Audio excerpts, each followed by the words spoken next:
beaucoup de folie pendant la pause. Qu'est-ce que voulez-vous bien s'amuser un peu? Parlons de désir au féminin. Oh! Parlons-en. Parlons-en, parce que je trouve que c'est quand même intéressant avec la charge mentale que nous avons souvent, les femmes. Voyons voir comment ça se passe. Et qui de mieux pour nous en parler que Sylvie Lavallée? Alors, Sylvie, comment vas-tu? Ça va bien, merci. Allô, Sylvie? Allô, Josée! Bon, vous êtes contente de vous retrouver? Bien, en fait, on s'est croisés surtout à la radio. On se croisait sur une radio. Elle avait une chronique, j'avais une chronique il y a plusieurs années. Grand plaisir. Bien, c'est que Sylvie, ce qu'on aime, c'est qu'elle nous dit les vraies affaires, sans tabou. On tourne pas les coins ronds. D'abord, on parle de désir. Évidemment, le désir, on a tous une idée en tête de ce que c'est. Mais réellement, qu'est-ce que c'est, Sylvie, le désir? En fait, le désir, c'est une idée, c'est une intention, c'est une visualisation, c'est une anticipation. C'est pas qu'une question d'hormones. Le désir, ça part beaucoup de notre tête. Hein? C'est comme l'idée de grignoter ou d'avoir une collation. Bien, qu'est-ce que j'ai envie de manger? Donc, il y a une idée avant d'ouvrir le frigo et le garde-manger. Ce que je veux dire d'abord, c'est que parler de désir au féminin, ça demande beaucoup de courage aux femmes qui consultent pour ça. Quand le désir est en berne paresseux, il est disparu, il est vraiment plus comme avant, ou il est complètement parti, parce qu'elles vivent très bien sans. Ça ne leur manque pas. Elles n'en souffrent pas, elles. Mais comment ça qu'on est faites comme ça, les filles? Parce que, tu sais, explique-nous, là. C'est pas mon cas, là. Non, moi non plus du tout. Pour ma sœur, maintenant. Une amie. Pour une amie, là.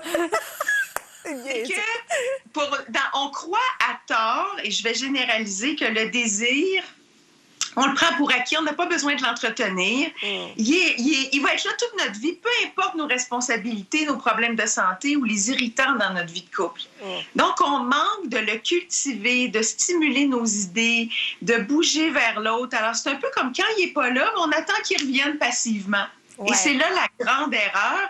Et c'est ça qui m'impressionne quand les gens viennent consulter, c'est que souvent, il y a là où la partenaire qui pousse aussi dans le dos de « ça m'inquiète, je suis préoccupée, on dirait qu'on tourne en rond ».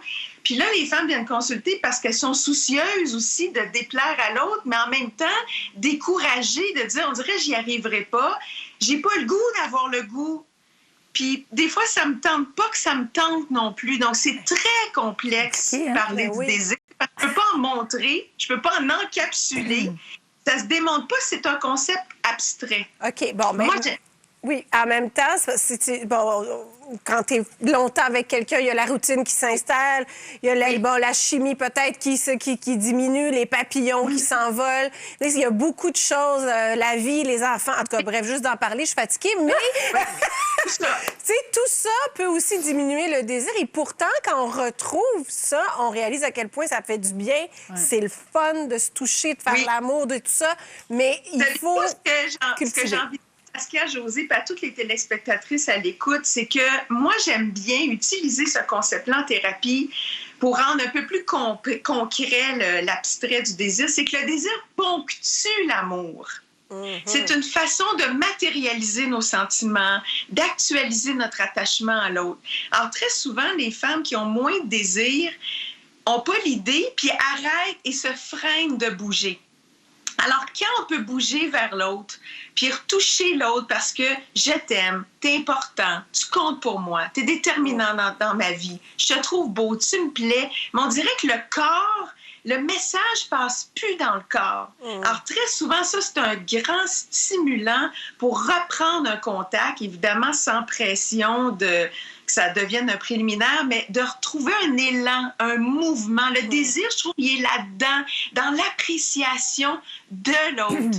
Mais il y a autre chose aussi qui concerne beaucoup les femmes, c'est qu'il y a une étude qui a été faite à l'Université Queen's en Ontario. Ils ont sondé le plaisir sexuel féminin. Ils ont fait projeter en laboratoire une scène érotique d'un homme qui stimule érotiquement une femme. C'était axé sur le plaisir sexuel féminin parce que la femme reçoit le plaisir. C'est une scène extérieure.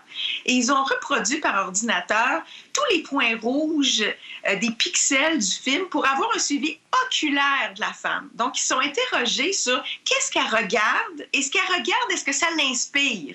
Voir est-ce qu'il y a une cohérence entre ce qu'elle regarde, est-ce que ça l'allume ou non? Alors, au début, les femmes regardent la scène, l'homme, la femme, les gestes, puis à un moment donné, elles regardent ailleurs. Elles sont distraites. Ailleurs, comme le décor?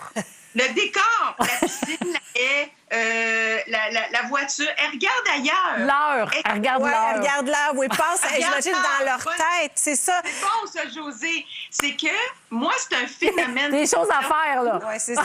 Oui, elles reviennent dans leur lucidité, dans leur conscience, dans leur vigilance. Bon, les chercheurs se sont dit, est-ce que c'est parce que la scène les ennuie, ça les érotise pas? Mais sexuellement, les femmes manquent de présence attentive. Et je dirais que c'est le défi majeur d'ancrer le désir, de pas juste être dans nos responsabilités, puis nos devoirs, puis nos tâches à faire. Mais le défi numéro 1, c'est est-ce que je peux reprendre une présence dans mon corps à ce que je ressens? C'est la femme qui vit son expérience sexuelle. C'est pas la voisine, c'est pas une étrangère. Ouais. Est-ce que je peux ressentir plus en pleine présence? Bouger plus vers l'autre, enlacer, embrasser, caresser, se toucher et idéalement fantastique.